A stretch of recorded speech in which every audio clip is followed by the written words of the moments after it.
സംസ്ഥാനത്ത് കാലവർഷം എത്താൻ വൈകുമെന്ന സൂചന. പടിഞ്ഞാറൻ കാറ്റ് ദുർബലമായി തുടരുന്നതാണ് കാലവർഷം വൈകാൻ കാരണം. ജൂൺ തുടക്കത്തോടെ കാലവർഷം കേരളത്തിൽ സജീവമാകാൻ സാധ്യതയുള്ളൂവെന്ന് കേന്ദ്ര കാലാവസ്ഥാ വകുപ്പ് അറിയിക്കുന്നുണ്ട്. മെയ് 26-ന് കാലവർഷം എത്തുമെന്നായിരുന്നു കാലാവസ്ഥാ വകുപ്പ് പ്രവചിച്ചിരുന്നത്. നിലവിൽ ലഭിച്ചിരുന്ന മഴയിലും കുറവ് വന്നിട്ടുണ്ട്. ഇന്ന് ഒരു ജില്ലയിലും കാലാവസ്ഥാ വകുപ്പ് ശക്തമായ മഴ സാധ്യതാ മുന്നറിയിപ്പ് നൽകിയിട്ടില്ല.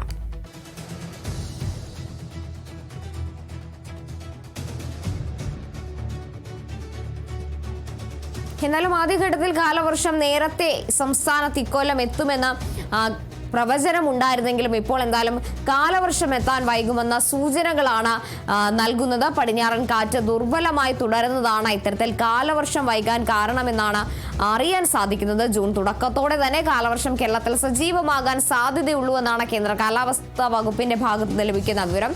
മെയ് 26-ന് കാലവർഷം എത്തുമെന്നായിരുന്നു കാലാവസ്ഥാ വകുപ്പ് ആദ്യം പ്രവചിച്ചിരുന്നത്. നിലവിൽ ലഭിച്ചിരുന്ന മഴയിലും നേരിയ കുറവ് വന്നിട്ടുണ്ട്.